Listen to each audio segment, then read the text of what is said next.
Canada's Auditor General Karen Hogan released 2 reports this week, one on First Nations housing and another on First Nations and Inuit policing.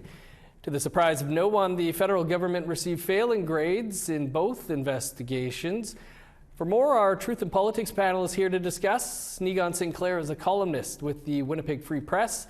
Jennifer Lewitz is a policy analyst with War Shield.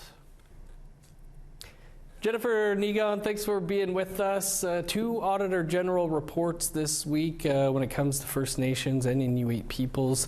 Jennifer, we keep getting the same message every time that First Nations people are living in third world housing conditions. Why haven't things improved? I think a lot of bureaucracy. I had a chance to read the report, and to me, it sounds like we've just overinflated the bureaucracy now to the point where we don't even know what's going on at the ground because it's just a bunch of management happening in Ottawa. We're hearing about the overcrowding not getting better. The mold strategy that was implemented in 2008 is no longer being used, and there's no reason as to why. And that's just what happens when you create massive government. We have 2 Indigenous related departments now as of 2017, and it just sounds like Ottawa is having a hard time administering these programs on the ground when they just have big problems back in Ottawa. Yeah, Neegon, 20 years, I believe they're saying it's been the same situation here. Is there a realistic solution? In 2016, right after this Liberal government was voted in for the first time, they committed about $8 billion in the budget to First Nations housing, infrastructure, actually all the things that the Kelowna Accord, Paul Martin's Kelowna Accord, had promised to do. That was not enough money, as the Assembly of First Nations has pointed out. You need upwards and near $14-15 billion to really deal with the issue of housing just alone, not all the other things. And so it just tells you that wasn't enough money to begin with. I completely concur with what Jennifer said in terms of this overinflation of government. But I also, in my glass half full way of seeing this, we're seeing a government that cares for the first time on this issue, that is trying to deal with this issue.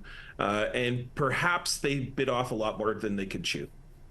Jennifer, the Auditor General also releasing a report on First Nations and Inuit policing, something that's been talked about a lot in the last few years. Money allocated to this not being spent. Your thoughts on the Auditor's policing report? Well, we know that there's programs that the federal government has tried to administer, and the RCMP were not able to fill those positions. The actual First Nations policing legislation hasn't been tabled yet. I know we've heard that they've been doing consultation work with AFN, haven't seen that yet. The only thing that does concern me about the federal government now coming in after an 8-year tired government trying to bring on First Nations policing is that I just don't think they're equipped enough to handle it. And I just don't know what that's going to look like. We've been seeing, last year we saw that chiefs in Ontario needed to take the government to court to get the money from public safety that was owed to them to continue funding this program. So I just don't think that you can bring on something as heavy as First Nations policing, underfund it, or not be prepared to deal with what that looks like, 5, 10, 15 years down the road.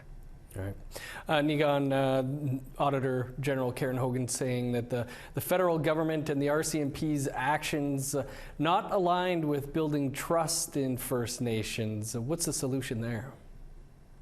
That's probably the most obvious statement you could possibly make. The fact is, policing is a crisis on First Nations, also urban Indigenous communities.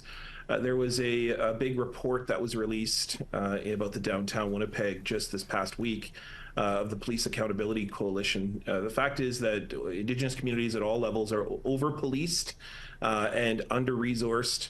And when I say over-policed, meaning they are not building those relationships, the kind of crisis situations that are talked about. The fact is this government's running out of time. We probably seen the last days of Justin Trudeau. Whether this has the kind of political willpower that it will take, the energy that it'll take, the things Jennifer are talking about, to build even more bureaucracy from just our first question, and they don't handle it particularly well. So I don't have a lot of faith. However, the national chief has made this a priority for her. So maybe there will be some movement because, as we all know, she has very deep Liberal ties. Jennifer, Neegon, we'll leave it there for this week. Appreciate you both taking the time for us. Yeah, Miigwech.